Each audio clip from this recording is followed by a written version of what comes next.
नमस्कार। आज हम रुचिरा भाग 2 कक्षा 7वीं के पंचदशः पाठः लालन गीतम का अध्ययन करेंगे। प्रस्तुत पाठ में प्रकृति के सौंदर्य का वर्णन किया गया है। आइए प्रस्तुत पाठ का अध्ययन करते हैं। उदिते सूर्ये धरणी विहसति, पक्षी कूजति कमलं विकसति, नदति मंदिरे उच्चैर्ढक्का, सरितः सलिले सेलति नौका, पुष्पे पुष्पे नानारङ्गाः, तेषु डयन्ते चित्रपतङ्गाः, वृक्षे वृक्षे नूतनपत्रं, विविधैः वर्णैः विभाति चित्रं, धेनुः प्रातर्यच्छति दुग्धं, शुद्धं स्वच्छं मधुरं स्निग्धं, गहने विपिने व्याघ्रो गर्जति, उच्चैस्तत्र च सिंहः नर्दति, हरिणो अयं खादति नवघासं, सर्वत्र च पश्यति सविलासम्, उष्ट्रः तुङ्गः मन्दं गच्छति, पृष्ठे प्रचुरं भारं निवहति, घोटकराजा क्षिप्रं धावति, धावनसमये किमपि न खादति, पश्यत भल्लुकं मिमं करालं, नृत्यति तथैव कुरुकरतालम्। आइए प्रस्तुत पाठ को अब हम अन्वय के माध्यम से इसका अर्थ समझते हैं। दो श्लोकों का अन्वय एक साथ किया जाएगा ताकि इसका अर्थ आसानी से समझा जाए। श्लोक 1 और 2 का अन्वय है। सूर्य उदिते धरणी विहसति, पक्षी कूजति कमलं विकसति, मंदिरे उच्चैर्ढक्का नदति, सरितः सलिले नौका सेलति। अर्थात सूर्य उदिते, सूर्य उदय होने पर धरणी पृथ्वी विहसती, पृथ्वी मुस्कुराती है, पक्षी कूजति, पक्षी चहकते हैं, कमलम विकसति, कमल खिलते हैं, मंदिरे उच्चैर्ढक्का नदति, मंदिर में जोर जोर से नगाड़े बजने लगते हैं, सरितः सलिले नौका सेलति, नदी के जल में नाव चलने लगती है। इसमें सूर्य के उदय होने के पश्चात प्रकृति में क्या क्या परिवर्तन आते हैं उनके विषय में कहा गया है कि पक्षी चहकते हैं, कमल खिलते हैं और मंदिर में जोर जोर से नगाड़े या घंटियां बजने लगती हैं और नदी के जल में नाव चलने लगती है। तीसरा और चौथा श्लोक है। पुष्पे पुष्पे नाना रंगाः सन्ति, तेषु चित्रपतङ्गाः डयन्ते, वृक्षे वृक्षे नूतनपत्रं वर्तते, विविधैः वर्णैः इदं चित्रं विभाति। अर्थात पुष्पे पुष्पे नाना रंगा, फूलों पर अनेक रंग हैं, तेषु चित्रपतंगा डयन्ते, और उन फूलों पर तितलियाँ, चित्रपतंगा तितलियाँ डयन्ते उड़ रही हैं, वृक्षे वृक्षे नूतन पत्रम वर्तते, और प्रत्येक वृक्ष पर नूतन होता है, नए नए पत्रम पत्ते हैं, विविधे वर्णे इदम चित्रम विभाति, अनेक रंगों वाला यह चित्र बहुत सुंदर लग रहा है। 5वां और 6वां श्लोक है। धेनुः प्रातः शुद्धं स्वच्छं, मधुरं स्निग्धं च दुग्धं यच्छति, गहने विपिने व्याघ्रा गर्जति, तत्र च सिंहः उच्चैर्नर्दति। अर्थात प्रतिदिन प्रातः गाय शुद्ध, स्वच्छ, मधुर और मुलायम दूध देती है। गहने विपिने, घने जंगल में बाघ गरज रहा है, और वहाँ पर कहाँ, उसी जंगल में शेर जोर से दहाड़ रहा है। 7 और 8 का अन्वय है। अयम हरिणा नवघासम खादति, सर्वत्र च सविलासं पश्यति तुङ्गः उष्ट्रः मन्दं गच्छति पृष्ठे च प्रचुरं भारं निवहति। अयम अर्थात यह हिरण नव घासम खादती, नई उगी हुई घास को खा रहा है। सर्वत्र च सविलासम पश्यति, च और सर्वत्र चारों ओर सविलासम बड़े आनंद से पश्यति देख रहा है। तुंगा उष्ट्रा मंदम गच्छति, तुंगा होता है ऊंचा, उष्ट्र ऊंट, मंदम धीरे धीरे, गच्छति जा रहा है, और पृष्ठे प्रचुरम भारम निवहति और अपनी पीठ पर, पृष्ठे होता है पीठ पर, प्रचुरम बहुत अधिक, भारम बोझ ढो रहा है। नवम और दसम श्लोक का अन्वय है। घोटक राजा क्षिप्रम धावति सह धावन समये किमपि न खादति इयं करालं भल्लुकं पश्यत् एष तथथै नृत्यति त्वं करतालं कुरु। अर्थात घोटक राजा, घोड़ा क्षिप्रम धावती, तेज दौड़ रहा है, सह धावन समय, और वह घोड़ा क्या करता है, धावन समय, दौड़ते समय, किमपि ना खादती, कुछ भी नहीं खाता है।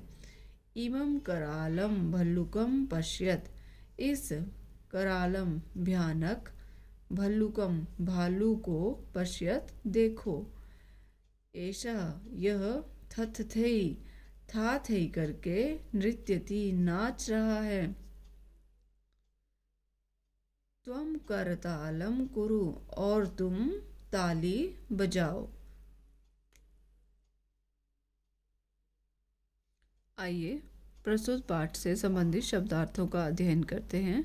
उदिते, उगने पर या निकलने पर, नदती, आवाज या ध्वनि करता है, उच्चई, ऊंची आवाज में, जोर से, ढक्का, नगाड़ा, सेलती, डगमगाती है, हिलती डुलती है, डयंते, उड़ते हैं, चित्र पतंगा, तितलियाँ, वर्णई, रंगों से, विभाति, सुशोभित होता है, स्निग्धम, मुलायम या चिकना, गहने, घने, विपिने, जंगल में, नर्दती, दहाड़ता है, तुंगह, ऊंचा, निबहती, ढोता है, क्षिप्रम, जल्दी से या तेजी से, भल्लू, कहा, भालू, करालम, भयानक, करतालम, ताली। ये थे इस पाठ के शब्दार्थ। आइए अब इस पाठ का अभ्यास कार्य करते हैं। प्रश्न नंबर 1, गीतम सस्वरम गायत। जो हमने अभी श्लोकों के माध्यम से जो पंचदश पाठ का अध्ययन किया, इसे सस्वर गाना गाएं। एक पदेन उत्तरत। प्रश्न नंबर 2 है, का विहस्ती, कौन हंसती है, धरणी भी हंसती, पीछे आपको उसके उत्तर मिलते जाएंगे, धरणी भी हंसती। ख, किम विकसती, इसका उत्तर होगा कमलम। ग, व्याघ्र कुत्र गर्जती, बाघ कहाँ दहाड़ता है, कहाँ गरजता है, विपिने, जंगल में। घ, हरिणः किम खादति, हिरण क्या खाता है, नव घासम। अंग, मंदम कह गच्छति, धीरे कौन चलता है, उष्ट्रः। प्रश्न नंबर 3, रेखांकित पदानि आधृत्य प्रश्न निर्माणम कुरुत। रेखा से अंकित किए गए प्रश्नों को आधार बनाकर प्रश्न का निर्माण करें। जहाँ रेखा अंकित की गई है उसके स्थान पर प्रश्नवाचक शब्द का प्रयोग करना है। क, सलिले नौका सेलती, तो नदी में नाव तैरती है या चलती है, तो यहाँ पर क्या प्रश्न आएगा, क्या चलता है, सलिले का सेलती। ख, पुष्पेषु चित्र पतंगा डयन्ते, केषु चित्रपतंगाः डयन्ते, किन पे भौरे तितलियां उड़ते हैं।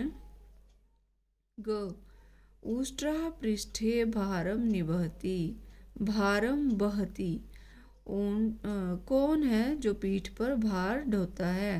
यहाँ उत्तर है उष्ट्रा, तो प्रश्नवाचक शब्द आएगा कः पृष्ठे भारम बहती।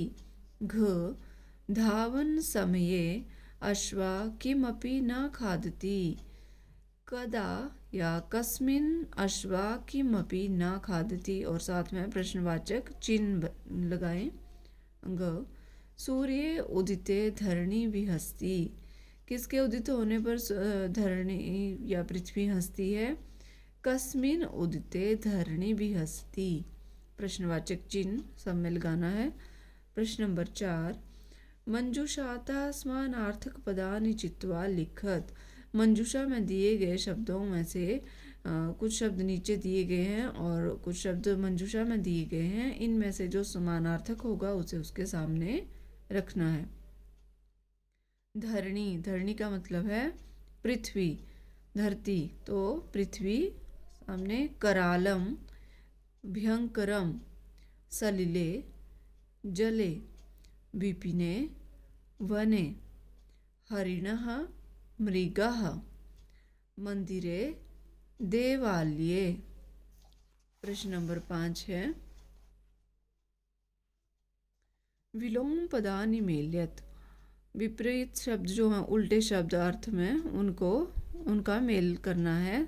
तो एक साइड दिए हैं शब्द और दूसरी साइड भी शब्द दिए हैं। इनमें से जो विपरीत अर्थ होगा या विलोम होगा उसको हमने लाइन लगानी है। मंदम, निश्चयी, कठोरम, पुरातनम, अपर्याप्तम। दूसरी शब्द तरफ है नूतनम, स्निग्धम, पर्याप्तम, उच्चई, क्षिप्रम। अब मंदम का विलोम होगा क्षिप्रम, मंदम होता धीरे, क्षिप्रम तेज। निश्चयी, नीचे, उच्चई। कठोरा, कठोर, स्निग्धम, मुलायम। पुरातनम, पुराना, नूतनम, नया। अपर्याप्तम, पर्याप्तम।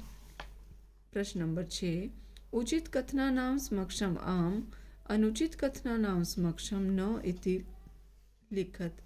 यहाँ कुछ वाक्य दिए गए हैं, इनमें से जो सही होगा उसके आगे हम आम लिखेंगे और जो गलत होगा उसके आगे हम न लिखेंगे। क धावन समय अश्वा खादती, न कुछ भी नहीं खाता घोड़ा दौड़ते समय। ख उष्ट्रा पृष्ठे भारम न वहती, ऊंट पीठ पर बोझ नहीं ढोता है। न गलत, ये ढोता है। ग सिंहा निश्चय क्रोशति, शेर, शेर जो है वो धीमी आवाज में दहाड़ता है। तो न, शेर तो उच्चई क्रोशति, जोर जोर से दहाड़ता है। पुष्पेषु चित्र पतंगा डयन्ते, फूलों पर तितलियां बैठती हैं। आम वने व्याघ्रः गर्जति, वन में बाघ गर्जन करता है। आम हरिणा नव घासम न खादति, हरिण नव घास नहीं खाता है, नई उगी हुई घास नहीं खाता है। गलत, न, इसके समक्ष हम न लिखेंगे क्योंकि वो खाता है। प्रश्न नंबर 7, अधोलिखितानि पदानि निर्देशानुसारम परिवर्तयत। यहाँ पर निर्देश भी दिया गया है किस विभक्ति और वचन में आपने इसे परिवर्तन करना है, लिखना है, तो वैसे ही लिखेंगे। यथा चित्र पतंगाः, प्रथमा विभक्ति बहुवचने बनेगा चित्र पतंगाः। भल्लूकः, तृतीय एकवचन में इसे बदलना है भल्लुकेन। उष्ट्राः, पंचमी विभक्ति द्विवचने उष्ट्राभ्याम। हरिणः, सप्तमी विभक्ति बहुवचने हरिणेषु। व्याघ्रः, द्वितीय विभक्ति एकवचने व्याघ्रम। घोटकराजः, संबोधन एकवचने हे घोटकराज। प्रश्न नंबर 8, चित्रं दृष्ट्वा मंजुषाता पदानि च प्रयुज्य वाक्यानि रचयत। चित्र में देखकर, यहाँ एक चित्र दिया जिसमें कुछ बच्चे खेल रहे हैं और प्रकृति का भी सुंदर वर्णन है। तो इसको देखकर मंजूषा में दिए गए शब्दों को लेकर, पदों को लेकर वाक्य का निर्माण करें। खगाः डयन्ते विकसन्ति सूर्याः कमलानि चित्रपतंगाः उदेति कूजन्ति क्रीडन्ति बालाः। आइए अब हम वाक्य निर्माण करते हैं। उदेति, उदेति के साथ बनेगा वाक्य सूर्यः उदेति। कूजन्ति, कूजन्ति है खगाः कूजन्ति, खगाः कूजन्ति। बालाः क्रीडन्ति। कमलानि विकसन्ति, कमलानि विकसन्ति। चित्रपतंगाः डयन्ते, चित्रपतंगा तितलियाँ उड़ती हैं। तो ये है हमारा पंचदशा पाठा। उम्मीद करती हूँ आपको पसंद आया होगा। यदि आपको मेरा वीडियो अच्छा लगे तो कृपया लाइक, शेयर और सब्सक्राइब करना ना भी भूलें। मिलते हैं नए वीडियो के साथ। धन्यवाद।